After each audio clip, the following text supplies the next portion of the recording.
माननीय सदस्यगण, उत्तराखंड की इस देवभूमि से आध्यात्म और शौर्य की परंपराएं प्रवाहित होती रही है। भारत का ये पवित्र भूखंड अनेक ऋषि मुनियों की तपस्या स्थली रही है। उमान रेजिमेंट तथा गढ़वाल रेजिमेंट के नाम से ही यहाँ की शौर्य परंपरा का परिचय मिलता है। यहाँ के युवाओं में भारतीयों सेवा करके मातृभूमि की रक्षा करने के प्रति उत्साह दिखाई देती है। उत्तराखंड की ये शौर्य परंपरा सभी देशवासियों के लिए गर्व की बात है। भारत की लोकतांत्रिक परंपरा को शक्ति प्रदान करने में उत्तराखंड के अनेक जनसेवकों ने महत्वपूर्ण योगदान दिया है। मैं जो अभी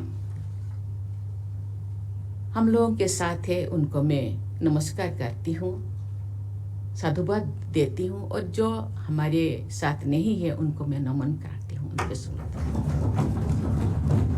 हमारे संविधान निर्माताओं ने नागरिकों के लिए एक समान सिविल संहिता के निर्माण हेतु संविधान के अनुच्छेद 44 के तहत प्रावधान किया है। संविधान निर्माताओं के नीति निर्देश के अनुरूप समान नागरिक संहिता विधेयक लागू करने से जुड़े उत्तराखंड विधानसभा के सदस्यों की मैं सराहना करती हूँ। मुझे बताया गया है कि उत्तराखंड विधानसभा में 550 से अधिक, जो अध्यक्ष महोदय भी उल्लेख कर रही थी कि अधिक विधेयक पारित किया गया है।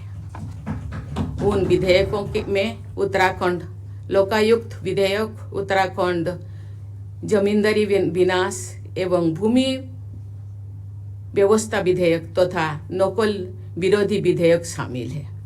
पारदर्शिता, नैतिकता और सामाजिक न्याय से प्रेरित ऐसे विधेयकों को पारित करने के लिए मैं अतीत और वर्तमान के सभी विधायकों की सराहना करता हूँ। माननीय सदस्यगण, विधानसभाएं हमारी संसदीय प्रणाली का प्रमुख स्तंभ है। बाबा साहेब आम्बेडकर ने कहा था कि संविधान निर्माताओं ने संसदीय प्रणाली को अपनाकर निरंतर उत्तरदायित्व को अधिक महत्व दिया है। जनता के प्रति निरंतर उत्तरदायी बने रहना संसदीय प्रणाली की शक्ति में भी और चुनौती भी है।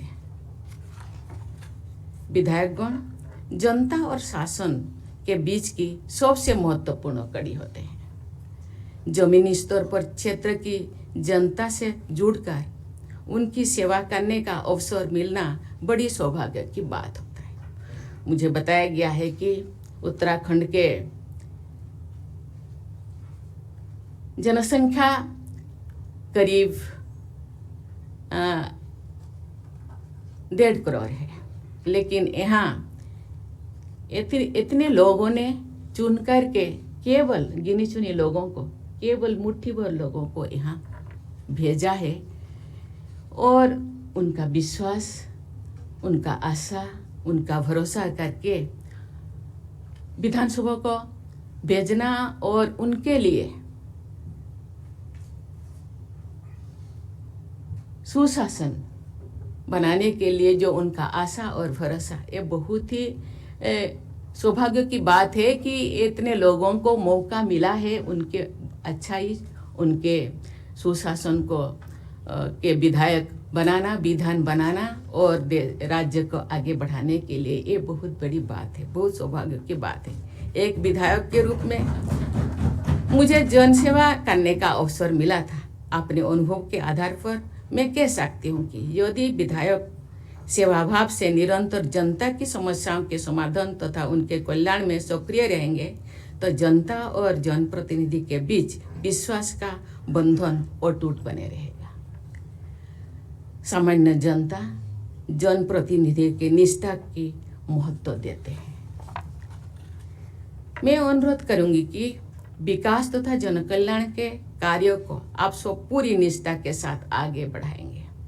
ऐसे कार्य दलगत राजनीति से ऊपर होते हैं। समाज के वंचित वर्गों के कल्याण एवं विकास पर आप सब विशेष संवेदनशीलता के साथ कार्य करेंगे। साथ ही युवा पीढ़ी को विकास के अवसर प्रदान करना आपकी प्राथमिकता होनी चाहिए।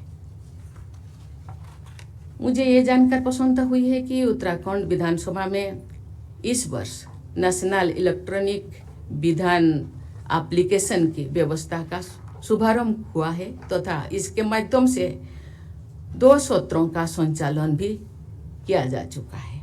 इस एप्लीकेशन के जरिए आप सभी विधायकगण संसद तथा अन्य विधानसभाओं एवं विधान परिषदों के बेस्ट प्रैक्टिसेस को समझ सकते हैं और अपना सकते हैं।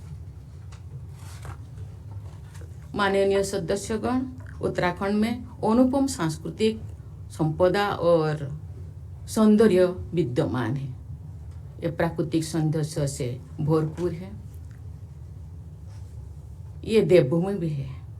प्रकृति के इस उपहारों का संरक्षण करते हुए विकास के मार्ग पर राज्य को आगे ले जाना आप लोगों का कर्तव्य होना चाहिए। उत्तराखंड की 25 वर्षों की विकास यात्रा विधायकों की योगदान से ही संभव हो पाए हैं।